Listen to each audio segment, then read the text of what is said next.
बोलती पुस्तके. ज्यांना वाचनाचा नाद त्यांना बोलती पुस्तके घाली साद.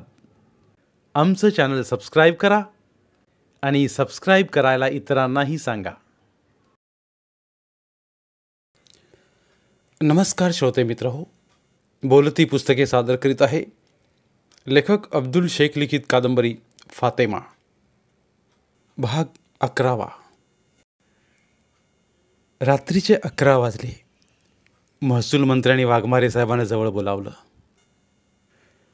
वाघमारे साहेब, महसूल मंत्र्यांनी बोलायला सुरुवात केली.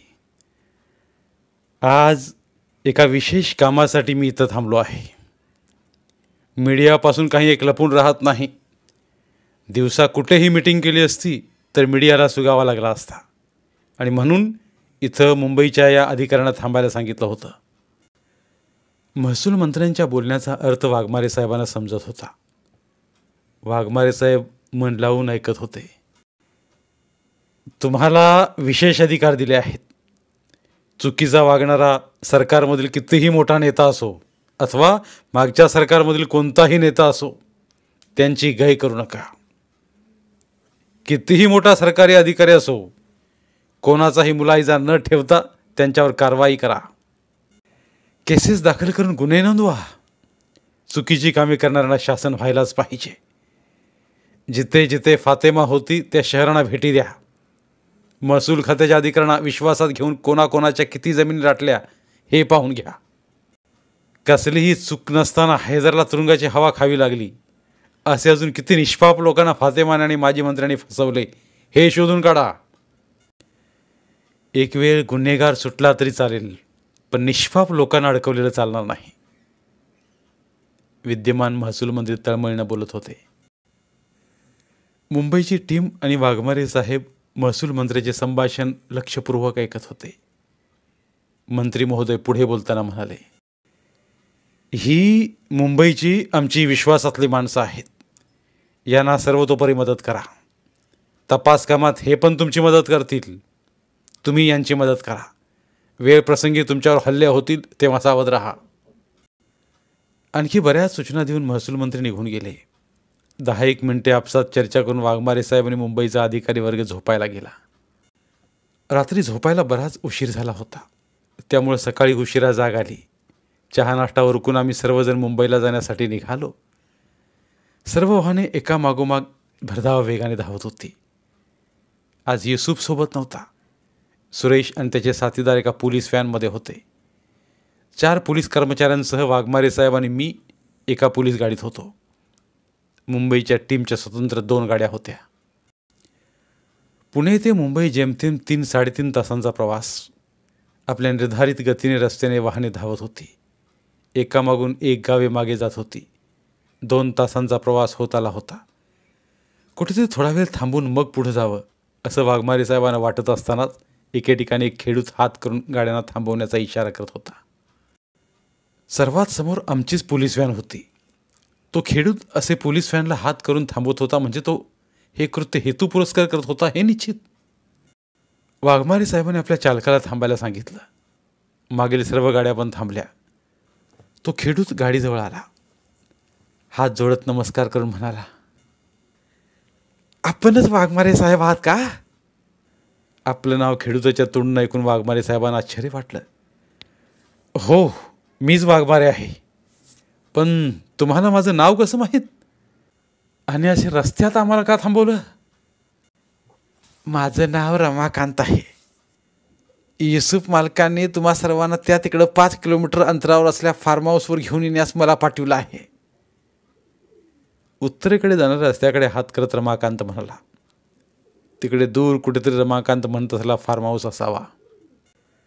या युसूफबाबत आता कुतूहल वाटत होते. कोणतीही घटना घडते वेळी हा अगोदर समोर नसतो, पण नंतर अचानक समोर येऊन सर्व घटनाक्रम त्याच्या भोवती फिरतं.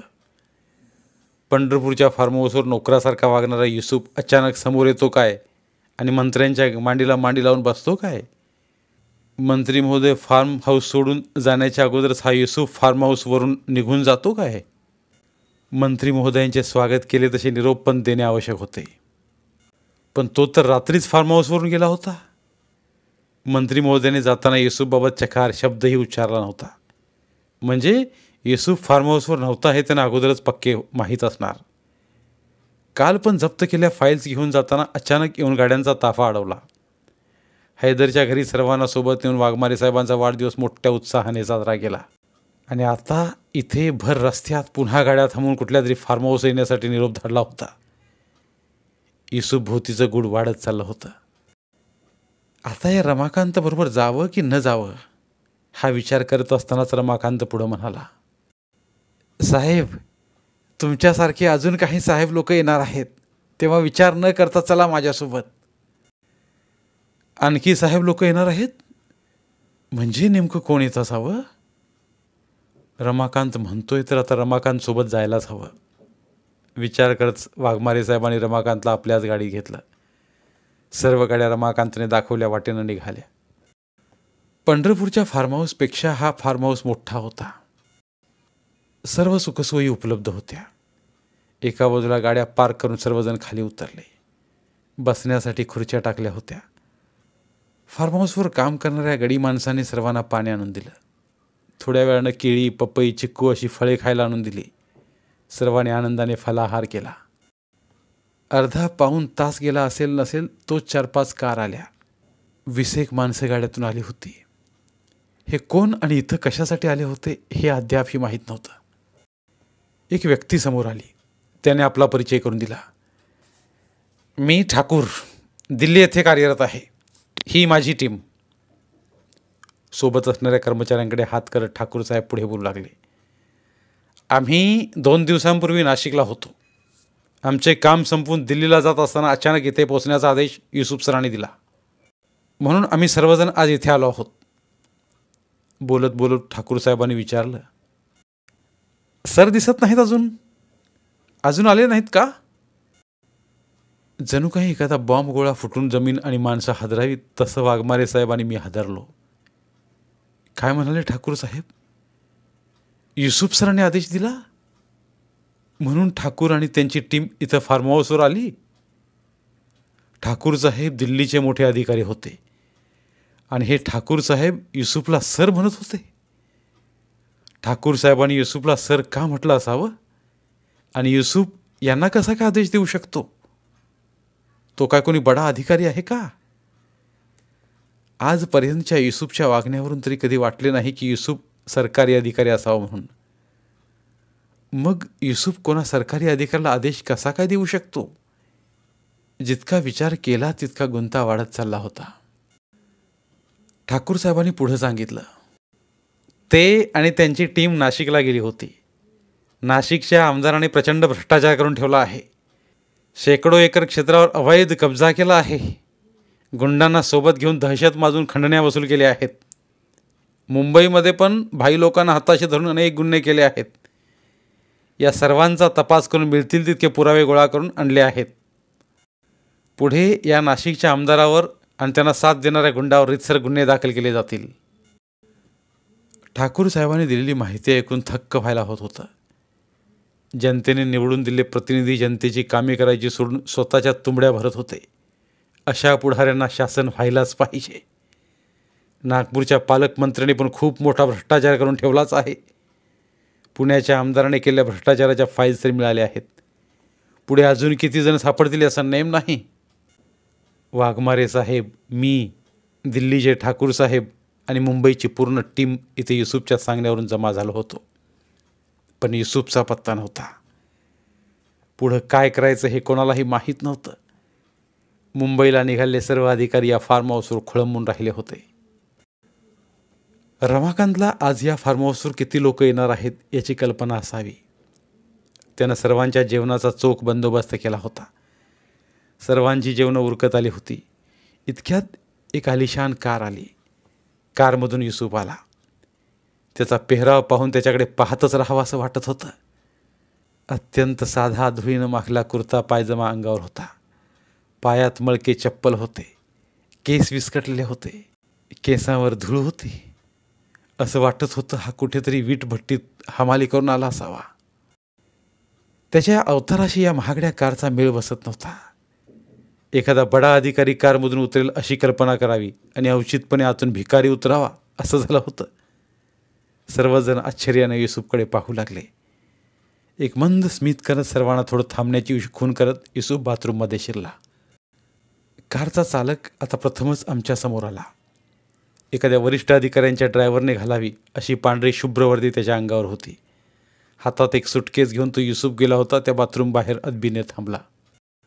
वाघमारे साहेब, मी आणि वाघमारे साहेबांचे पोलीस अधिकारी अचंबित होऊन हा सर्व प्रकार पाहत होतो.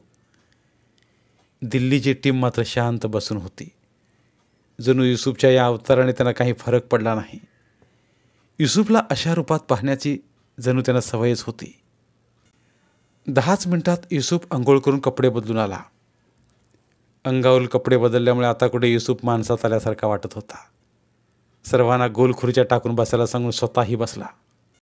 दिल्लीच्या ठाकूर साहेबांकडे पाहत युसुफ म्हणाला, ठाकूर साहेब, तुमच्या कामाचे काय झाले? अदबीने उभे राहत ठाकूर साहेब म्हणाले, सर, आमचे काम. मध्येच ठाकूर साहेबांना थांबवत युसुफ म्हणाला, नाही नाही, उठू नका, बसूनच बोला. आज आपण ऑफिसमध्ये नाही आहोत. संकोचित ठाकूर साहेब जरा अवघडल्यासारखेच खाली खुर्चीवर बसले. आपल्या इतर साथीदारांकडे पाहत परत म्हणाले, सर, आमचे काम पूर्ण झाले आहे. सर्व पुरावे मिळाले आहेत. पुढील आदेश मिळताच आपण कार्यवाही करू शकता. युसुफच्या चेहऱ्यावर आनंद पसरला. अंघोळ करून आल्यानंतर पण युसुफच्या चेहऱ्यावर थकवा स्पष्ट दिसत होता.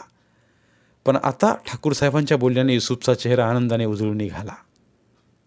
मुंबईच्या एका अधिकाऱ्याकडे पाहत युसुफ म्हणाला, पाटील साहेब, तुमचे रिपोर्ट कसे आहेत? आता प्रथमच मुंबईच्या त्या अधिकाऱ्याचे नाव पाटील असल्याचे समजले. कालपासून सोबत असूनही एकमेकांची ओळख करून घेता आली नव्हती. किंबहुना तसा शिष्टाचार पाळला गेला असावा. बडे सरकारी अधिकारी तपास करीत असताना आपली पूर्ण ओळख लपवून काम करत असतात. हे त्यांच्या कामाचेच एक अंग असते.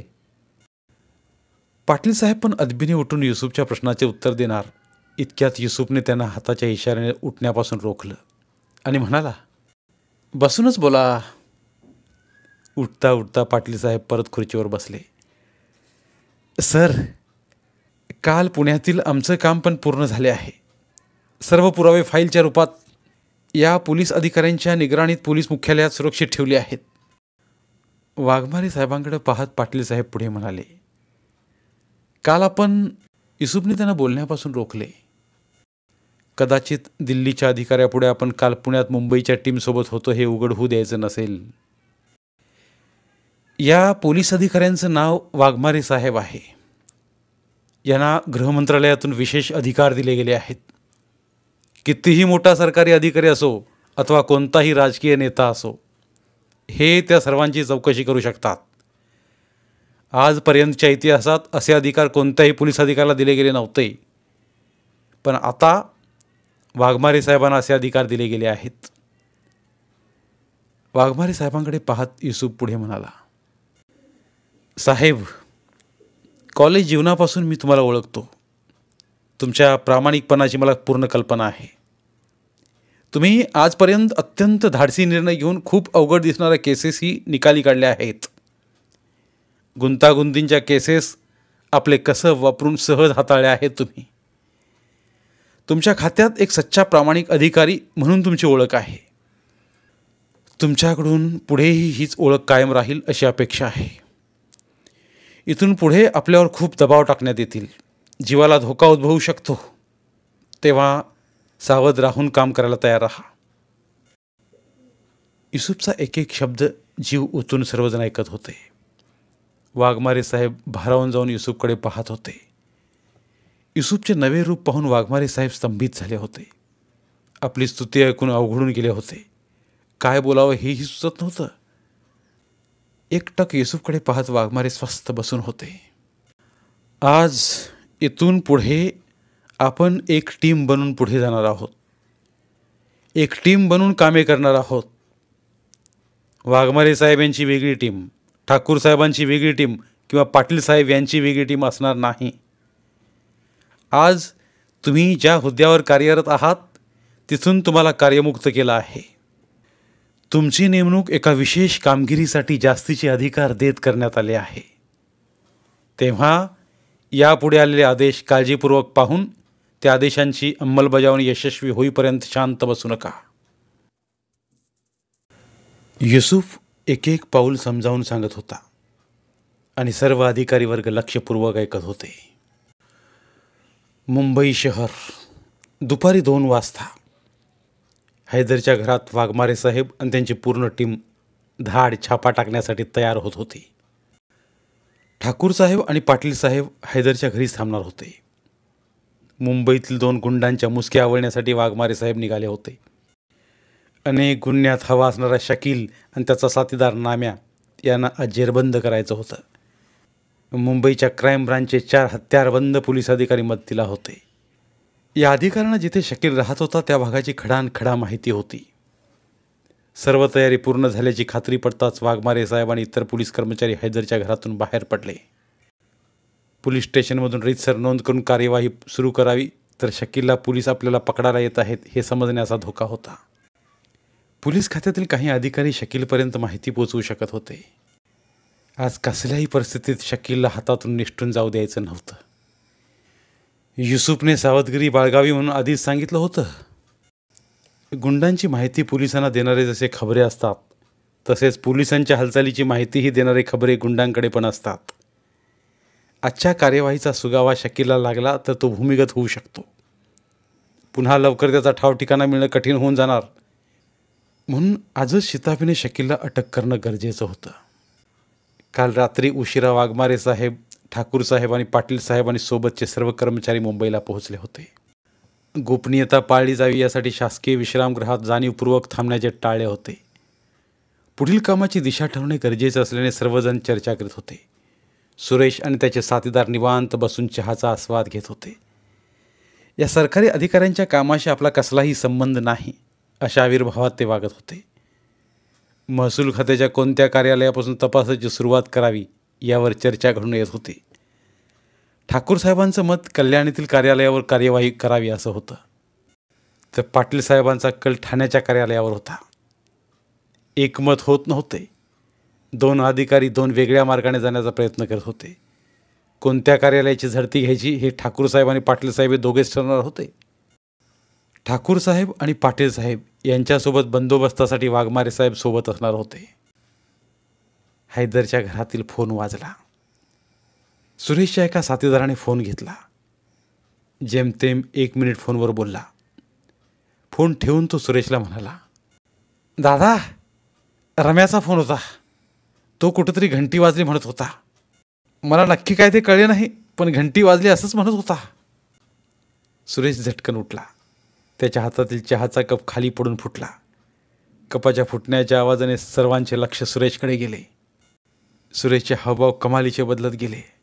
आश्चर्य आणि राग दोन्ही एकाच वेळी चेहऱ्यावर दिसू लागले. काहीतरी भानगड आहे हे वाघमारे साहेबांनी ओळखलं. काय रे, काय गडबड चालली आहे? वाघमारे साहेबांनी सुरेशकडे पाहत विचारलं. सुरेशच्या अंगात हलका कंप सुटला होता. हाताच्या मुठी आवळल्या होत्या. वाघमारे साहेबांकडे पाहत घुगऱ्या आवाजात सुरेश म्हणाला, सर, घंटी वाजली. काय? घंटी वाजली? वाघमारे साहेब पण सुरेशसारखे ताडकन उठलेच. हो सर, रम्याचा फोन होता, त्यानेच आता खबर दिली. सुरेश उत्तावीळ होऊन म्हणाला. कुठे?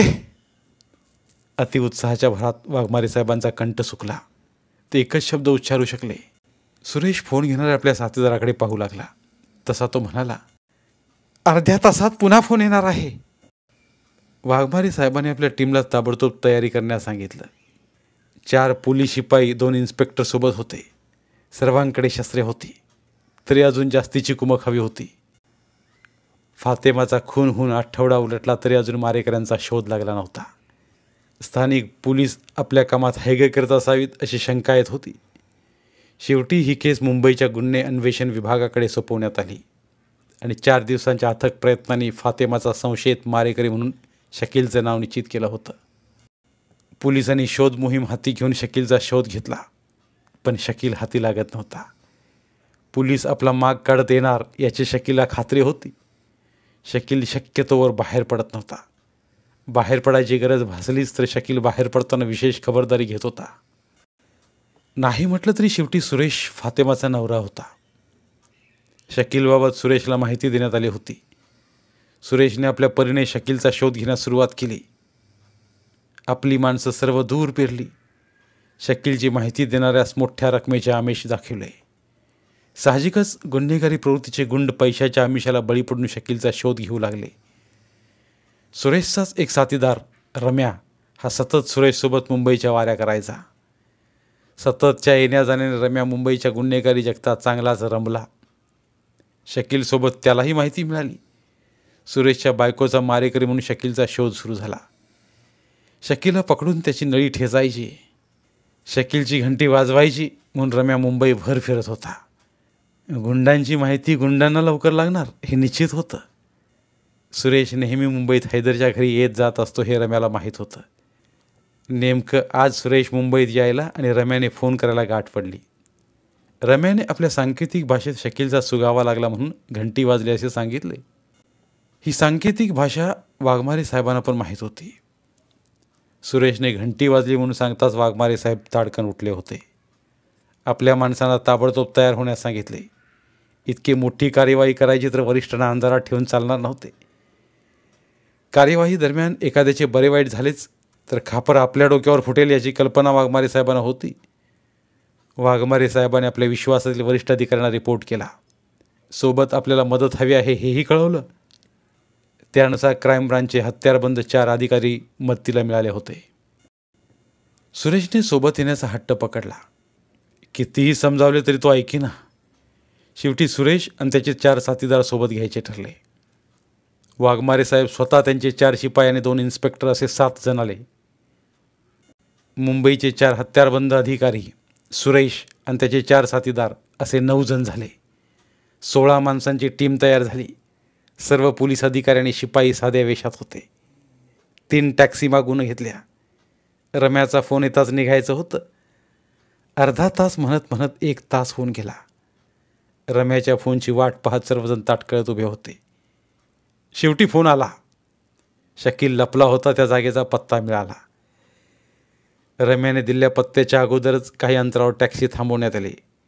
टॅक्सीचे बिल चुकते करून टॅक्सी सोडली. क्राईम ब्रांचच्या अधिकाऱ्यांनी संपूर्ण परिसराची बारीक माहिती सर्वांना दिली. शकील ज्या इमारतीमध्ये होता त्या इमारतीला आत जाण्यासाठी 3 रस्ते होते. 3 वेगवेगळ्या बाजूने शकीलला घेरण्याचे ठरले. 4 टीम बनवण्यात आल्या. मुंबईचे 4ही अधिकारी एका टीमचे मिळून 4ही टीमचे नेतृत्व करणार होते. पहिल्या टीममध्ये वाघमारे साहेब, त्यांचा एक इन्स्पेक्टर, एक शिपाई आणि क्राईम ब्रांचचा एक अधिकारी होता. दुसऱ्या टीममध्ये क्राईम ब्रांचचा एक अधिकारी, वाघमारे साहेबांसोबत आला एक इन्स्पेक्टर आणि 2 हत्यारबंद शिपाई होते. तिसऱ्या टीममध्ये क्राईम ब्रांचचा एक अधिकारी सुरेश आणि सुरेशचे 2 साथीदार होते. उरलेली बाकीचे दबा धरून बॅकअप मदतीसाठी बाजूला थांबणार होते. पोलीस कारवाईत सुरेश आणि त्याच्या साथीदारांना सोबत घेतल्याचे क्राईम ब्रांचच्या अधिकाऱ्यांना आवडले नव्हते. एका गुन्हेगाराला पकडायला जात असताना दुसरा गुन्हेगार सोबत घेणं बरोबर नव्हतं. पण सुरेश ऐकत नाही हे पाहून नाविलाज म्हणून ते तयार झाले. रम्या दुरूनच शकील होता ती इमारत दाखवून केव्हाच निघून गेला होता. शकील ज्या इमारतीत होता त्या इमारतीभोवती 3ही बाजूनी फास आवळायला सुरुवात केली. हळूहळू एक पाऊल सावधगिरीने टाकत पोलीस पार्टी इमारतीकडे सरकू लागली. रम्याने सांगितले होते शकील, नाम्या आणि इतर 4-5 जण त्या ठिकाणी होते. त्यांच्याकडे किती व कोणती हत्यारे असतील ते समजू शकले नाही. त्यामुळे धोका अधिक वाढला होता. 3ही गेटमधून आत शिरल्यावर 2 वेगवेगळ्या बाजूने वर जाणाऱ्या पायऱ्या लागल्या. सर्वांना हाताने थांबण्याचा इशारा करत वाघमारे साहेब एकटेच वर चढू लागले. पहिल्या मजल्यावर जाऊन कानोसा घेतला. कसलाही आवाज येत नव्हता. वाघमारे साहेबांनी सर्वांना वर येण्याचा इशारा केला. पायऱ्यावर खाली बसून एकमेकांचा आडोसा घेत सर्वजण वर आले. दोन्ही पायऱ्यावरून दोन्ही बाजूने आत येणाऱ्या 3ही टीम एकत्र आल्या. रम्याने शकील दुसऱ्या मजल्यावर असल्याचे सांगितले होते. पुन्हा 2 टीम करून दोन्ही बाजूने पायऱ्या चढून दुसऱ्या मजल्यावर आले. दुसऱ्या खोलीतून बाटल्यांचा आवाज ऐकू येत होता. शकील तिथेच असावा असा अंदाज करून हळूहळू सर्वजण आवाजाच्या दिशेने सरकू लागले. आतून अचानक कोणी बाहेर आले तर लपायला जागा नव्हती. शकीलला पकडणं आवश्यक होतं, तशी स्वतःची सुरक्षा पण महत्त्वाची होती. थोडा विचार करून ज्या बाजूने आवाज येत होता त्या बाजूला वाघमारे साहेब स्वतः हळूहळू सरकू लागले. सोबत सुरेश आणि एक पोलीस अधिकारी होता.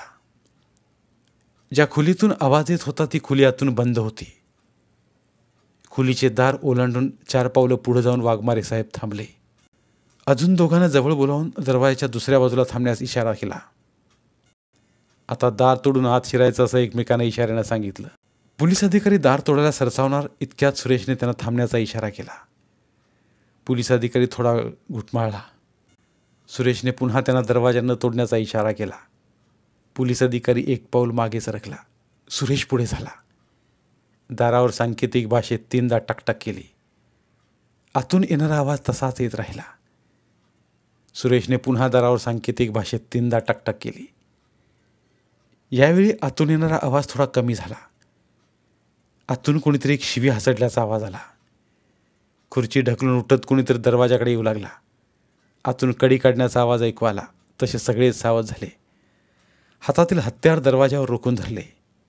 40-45 वर्षाचा एक इसम दरवाजा उघडून बाहेर आला. आपल्यासमोर बंदुका ताणून धरलेल्या लोकांना पाहताच त्याची बोबडीच वळली. हे पोलीस आहेत हे त्याला माहीत असण्याचं कारण नव्हतं. वाघमारे साहेब आणि बाकी सगळे साध्या वेशात होते. गुंडाने आपल्याला गाठलं असंच त्याला वाटलं. रोखलेल्या बंदुका पाहून तोंडातून शब्द बाहेर निघेनात. वाघमारे साहेबांनी आपलं एक बोट स्वतःच्या ओठावर ठेवत त्याला गप्प राहण्याचा इशारा केला. होकारार्थी मान हलवत तो इसम गप्प गुमान दरवाजातून बाहेर आला. शिपायाने त्याला लगेच आपल्या ताब्यात घेतलं. क्राईम ब्रँचच्या पोलीस अधिकाऱ्याने आत किती माणसं आहेत हे हळू आवाजात विचारलं. त्या व्यक्तीने 5 बोटं समोर करून आत 5 जण असल्याचं सांगितलं. आत काही हत्यार आहेत का असं विचारलं असता त्याने नकारार्थी मान हलवली. आत हत्यार नाहीत यावर पोलिसांचा विश्वासच बसेना. थोडे डोळे वटारून विचारलं तरी आत हत्यार नाहीत असंच तो पुन्हा पुन्हा सांगत होता. सावध पवित्रा घेऊन सर्वजण एकदम आत शिरले. टेबलाभोवती 5 जण दारू पीत बसले होते. असे अचानक साध्या वेशातील पोलिसांना पाहून ते 5 दारुडे इसम घाबरले. दोघांच्या हातातून दारूचे ग्लास निसटले. ग्लास फुटण्याचा जोरदार आवाज झाला. या 5 जणात शकील नव्हता. रम्याने चुकीची माहिती दिली की काय? पण तो अशी चुकीची माहिती देण्याचं धाडस करणार नाही याची सुरेशला खात्री होती. आपण चुकीच्या खोलीत आलो आहोत हे वाघमारे साहेबांनी ओळखले. ज्या खोलीत वाघमारे साहेब आणि इतर पोलीस अधिकारी आले होते अगदी त्याच्या समोरच्या खोलीत शकील आणि त्याची माणसं थांबली होती.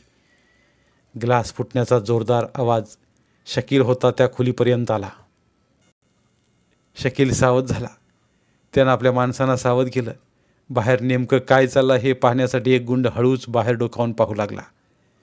दरवाजा उघडून बाहेर आल्या इसमावर बंदूक रोखून साध्या गणवेशातील एक शिपाई थांबला होता. शकीलच्या माणसाने तो पोलीस असल्याचं ओळखलं. हळूच दरवाजा आतून उडून घेत बाहेर पोलीस असल्याचे शकीलला सांगितले. आपापली हत्यारे हातात घेऊन शकील आणि त्यांची माणसं पोलिसांची सामना करण्यास तयार झाली. शकीलने इथून बाहेर कसं पडायचं, बाहेर पडून नंतर कुठं भेटायचं हे सर्व समजावून सांगितलं. घरातील एखादा रहिवाशी आरामात बाहेर पडतो तसा शकीलचा एक माणूस हळूच दार उघडून बाहेर पडला. बाहेर उभ्या असणाऱ्या पोलिसाकडे न पाहताच पोलिसांच्या मागे असणाऱ्या पायऱ्यांकडे तो चालू लागला. बाहेर बंदूक ताणून उभ्या असणाऱ्या पोलिसांचं लक्ष काही काळासाठी शकीलच्या माणसावर गेलं. पण तो शांतपणे आपल्या मागे निघून जात असल्याचं पाहून पोलिसांचं लक्ष त्याच्यावर कमी झालं. पोलिसाचे लक्ष आपल्यावर नाही हे पाहून 4 पावले पुढे गेला शकीलचा माणूस मागे वळला. दबक्या पावलांनी पाठमोरा पोलिसांजवळ येऊन पोलिसाला पाठीमागून जोराचा धक्का दिला. काही कळायच्या आतच पोलीस शिपाई धक्क्याने कोलमडून तोंडावर पडला. हातातील रायफल दूर फेकली गेली. या संधीचा पुरेपूर फायदा घेत शकील आणि त्याची माणसं खाली जाण्या दोन्हीकडील पायऱ्याने खाली पळाली. पोलिसाच्या पडण्याचा धप्पासा मोठा आवाज झाला तर पडणाऱ्या रायफलचा पण मोठा धाडधाड आवाज झाला. बाहेरल्या आवाजाने वाघमारे साहेब सावध झाले. आत खोलीत ज्यांच्यावर आपण बंदुका रोखल्या ती शकीलची माणसं नाहीत हे अगोदरच समजलं होतं. आता बाहेर जो आवाज झाला त्या आवाजाने वाघमारे साहेब सावध झाले. आपल्या टीमला बाहेर पडण्याचा इशारा करून स्वतःही धावत दरवाजातून बाहेर आले. खाली पळणाऱ्या लोकांवर नजर टाकली. पायऱ्यावरून खाली पळणाऱ्या शकीलची थोडीशी झलक दिसली. शकील आणि त्याची माणसं जोरात पळत इमारतीखाली रस्त्यावर आली. वाघमारे साहेब आणि त्यांची टीम पण खाली येत होती. शकील आणि त्याची माणसं नेमकी जादामत्तीसाठी थांबल्या बॅकअपसाठी पोलिसांच्या दिशेनं धावत सुटली. आपल्याकडे धावत येणाऱ्या शकील आणि त्याच्या साथीदारांना ताब्यात घेण्यासाठी पोलीस सज्ज झाले. आडोशाला दबा धरून बसले पोलीस अचानक शकील आणि त्याच्या साथीदारांच्या समोर आले. पोलिसांनी आपल्या बंदुका रोखल्या. शकीलच्या मागे धावत वाघमारे साहेब आले होते. वाघमारे साहेबांनी आपलं रिव्हॉल्वर शकीलवर रोखून त्याला शरण येण्यास बजावलं.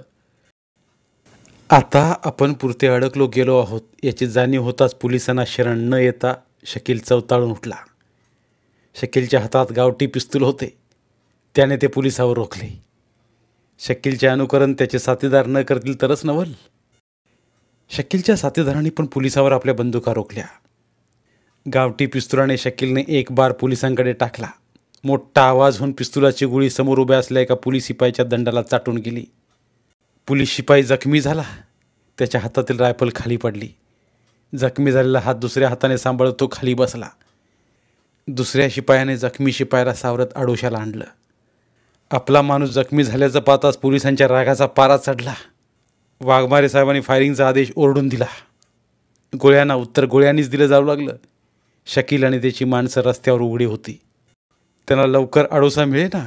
शकीलची 2 माणसं पोलिसांच्या गोळ्यांनी जखमी होऊन खाली कोसळली. पुढे आणि मागे दोन्ही बाजूला पोलीस होते. आता काय करायचं? याही बिकट परिस्थितीत शकीलचे डोके अगदी व्यवस्थित काम करत होते. जिकडे वाघमारे साहेब होते तिकडे वळून गोळीबार करत शकील पळू लागला. मागोमाग शकीलची माणसं पण गोळीबार करीत शकीलच्या मागोमाग पळू लागली. शकील आणि त्याच्या साथीदारांनी पोलिसावर अक्षरशः गोळ्यांचा वर्षाव केला. शकील असा माघारी वळून आपल्यावर हल्ला करेल अशी सुतराम कल्पना नसले वाघमारे साहेब क्षणभर गोंधळले. त्याने आपल्या जवानांना आडोसा घेण्यास सांगितलं. आडोसा घेत असताना अजून एक पोलीस कर्मचारी जखमी झाला. त्याच्या मांडीत गोळी लागली. शकील आणि त्याची माणसं इमारतीमध्ये घुसले. 2-3 पोलीस जवान परत इमारतीमध्ये पळाले. पार्किंग केलेल्या कारच्या आडोशाला थांबून शकील आणि त्याची माणसं नेमकी कुठे धावत जात होती ते पाहू लागले. पण पोलीस जिथे आडोशाला थांबले होते तिथून शकील आणि त्याची माणसं त्यांना दिसत नव्हती. वाघमारे साहेब पण पोलिसांना दिसत नव्हते. इकडे वाघमारे साहेब आणि सुरेश दोघेही रस्त्यावर उभे असलेल्या एका कारच्या आडोशाला आले होते. सुरेशचे दोन्ही हात इतक्या वेळ रिकामेच होते. पण आता त्याच्या हातात एक विदेशी कंपनीचं रिव्हॉल्वर दिसत होतं. सुरेशचा चेहरा रागाने लालबुंद झाला होता. फातेमाचा मारेकरी असा समोरून पळून जात असल्याचं पाहून सुरेशचं पित्त खवळलं होतं. दात ओठ खात सुरेश ओरडत कारचा आडोसा सोडून बाहेर आला. शकील परत इमारतीच्या गेटमधून इमारतीमध्ये घुसला होता. सुरेश शकीलच्या मागे आपले रिव्हॉल्वर सांभाळत पळत सुटला. सुरेशच्या या वेडपटपणावर वाघमारे साहेब रागात आले. अगोदरच पोलीस शिपाई जखमी झाले होते. आता सुरेश पण शकीलच्या मागे गेला होता. शकील आणि त्याच्या साथीदारांकडे हत्यार होते. ते सुरेशवर पण गोळीबार करण्यास मागे पुढे पाहणार नव्हते.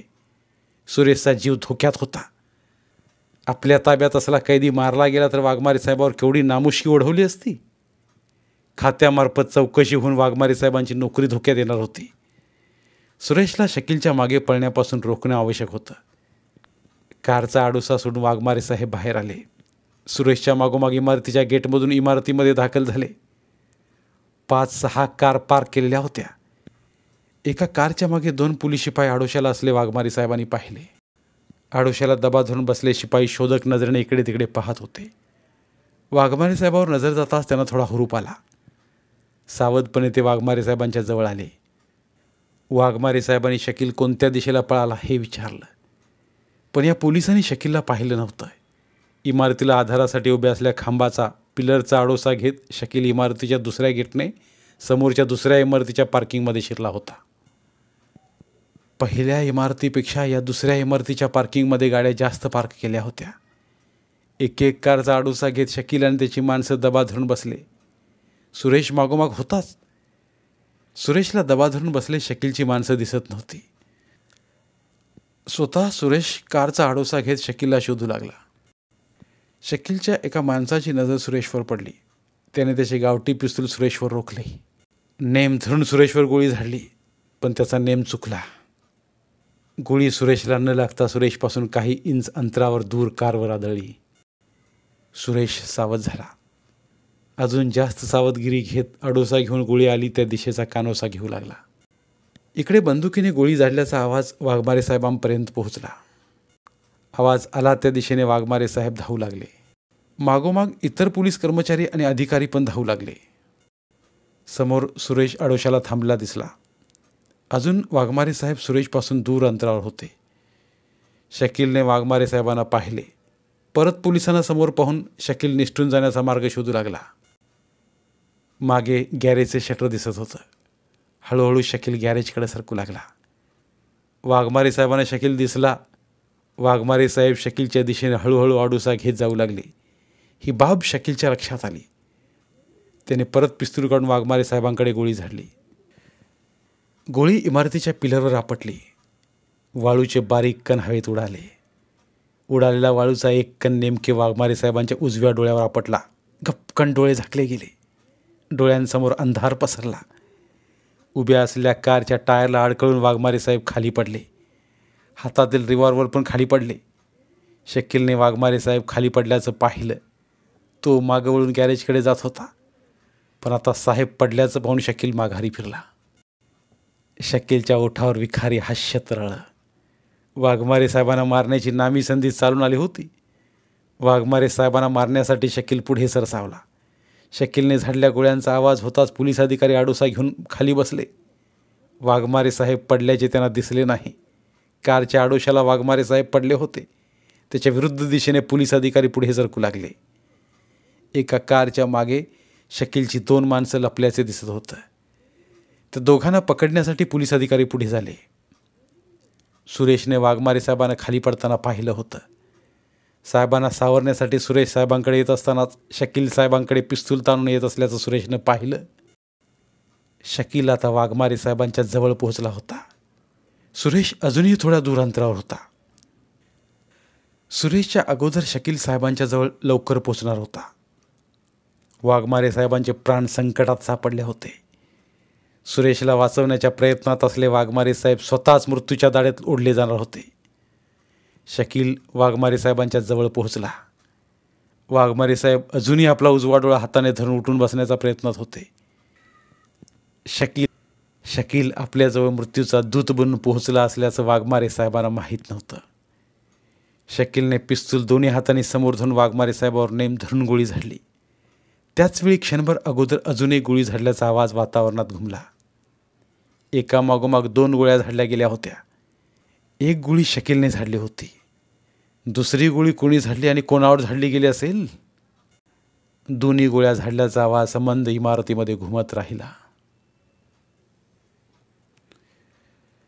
धन्यवाद. उर्वरित कादंबरी पुढील भागात.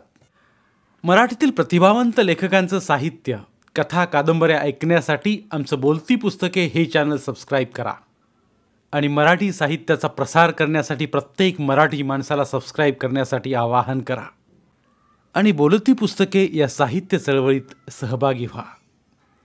आपले पुन्हा एकदा धन्यवाद.